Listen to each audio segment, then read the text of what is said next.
Alright guys, welcome to my first clutch of the 2010 season. This particular clutch is from a Pastel female that was bred to 3 different males. So there's 3 different fathers that are possible here. She was bred to a spinner, a Pastel lesser, and a killer bee. So we're going to cut these open and see who the father was. These are at day 52 right now.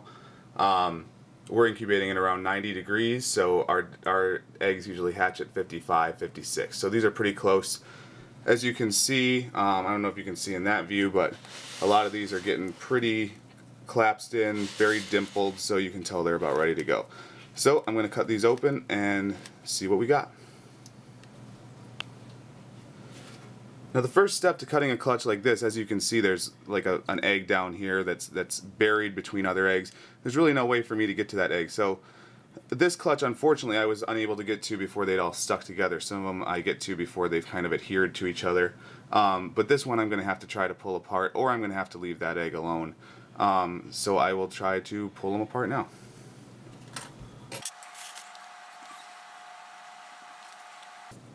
It's important that if you're met with any resistance, you kind of take it easy.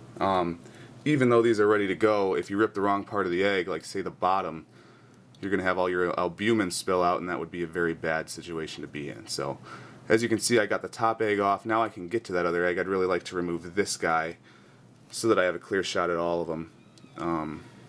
And usually at this stage, they're ready to pull apart. I don't pull them apart till the end if they're glued together, because at this stage, little dings won't really affect your embryos. If you rupture an egg early on, though, there's a good chance that you'll lose that egg before you ever get a chance to incubate it. So there's all of them pulled apart. 8 eggs. Okay, so we have a pretty good chance at producing some triple combos, no matter who the father was. So I will cut these and we'll see what we got. Now when you cut an egg, the method that I like to use is to make sure that you don't cut the embryo, and I use a razor blade because I think they're a lot cleaner than the scissors. A lot of people go in with scissors and kind of hack up their eggs. Razor blades make a much cleaner incision, and they're a lot safer for the embryo as long as you're really careful with them. So what I typically do is I pinch the side of the egg to make sure that I'm not getting any embryo, and I know that you can't see that. I pinch off a portion and make a small incision where I know I'm not going to hit the snake. And you'll see a little bit of blood, and that's just from the vessels that are attached to the outer membrane of that egg. Oh, one of my lights is falling down.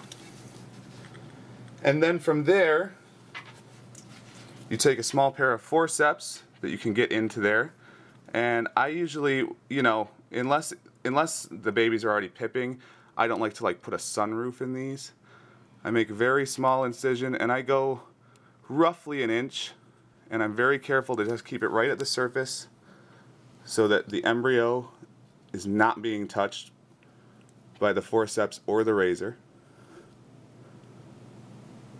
And once you have a small incision, you can peel back and look. Now sometimes you'll be able to see right away what the baby is, sometimes not. This particular baby looks like a spider to me, and I'm not going to cut it wide open. I'm just going to kind of try to peek in there. So I'm already thinking that it could be the killer bee. Well, I'm sorry, not the killer bee. This would be the spinner, because if it's not a bumblebee, it wouldn't be the killer bee. Because if the killer bee fathered this clutch, all the babies would be pastels in one form or another.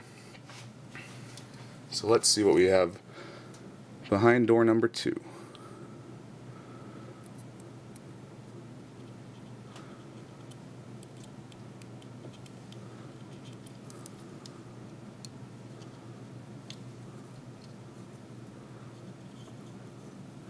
And that is, I believe, a spinner blast. So that's cool. That means that the spinner was the father of this clutch. And it's good to see that, because spinner blasts are a really powerful mutation. You can make a lot with them.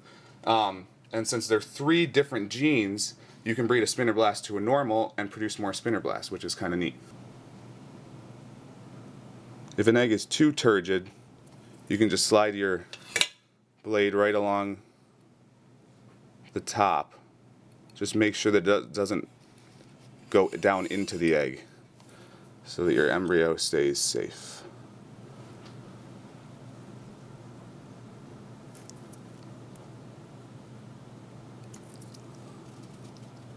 And this is a lemon blast. So this guy was definitely fathered by the spinner. Now, if the spinner is the father of a few of these babies, it does not necessarily mean that he's the father of all of them. There's cases where multiple fathers will father the same clutch. So far I haven't seen any evidence of that because we have a spider, a lemon blast, and a spinner blast. But we'll see how it goes as we go on.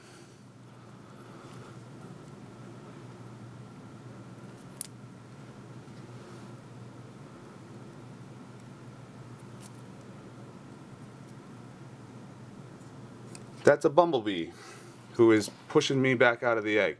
They'll respond to light at this stage. They're developed enough that when they see the light and if they feel you push against them, they'll push back. And this is a bumblebee.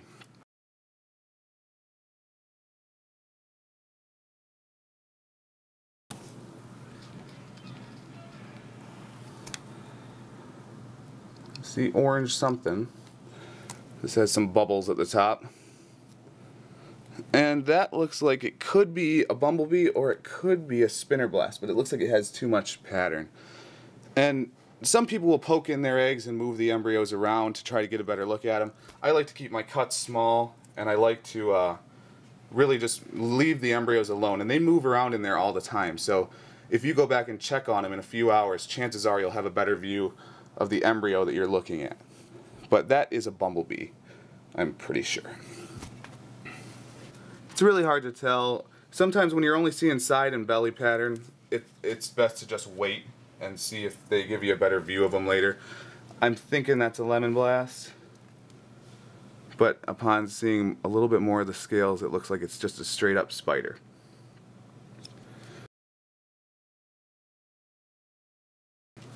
This is all belly.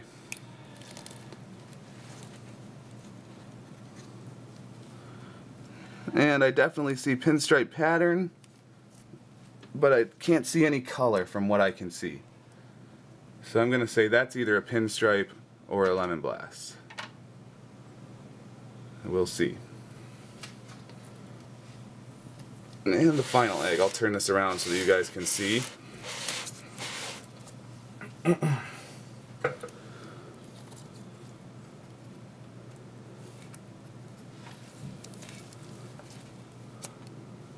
And breeding a spinner to a pastel should yield you 1 in 8 spinner blasts. That's the triple with all 3 genes combined. So if we hit 1 spinner blast out of these 8 eggs, that means we're right on the money as far as odds go. And I see brown, which is generally not a good thing. And that looks like it may be a normal ball python. So kind of a disappointing end to a pretty good clutch. I'm pretty happy with the results here. I'll probably put up a video when these guys crawl out and let you guys see the results. That's a normal. So kind of long odds for the normal on this clutch too, but we managed to hit one, so there's luck for you. So this is clutch number 1 from 2010.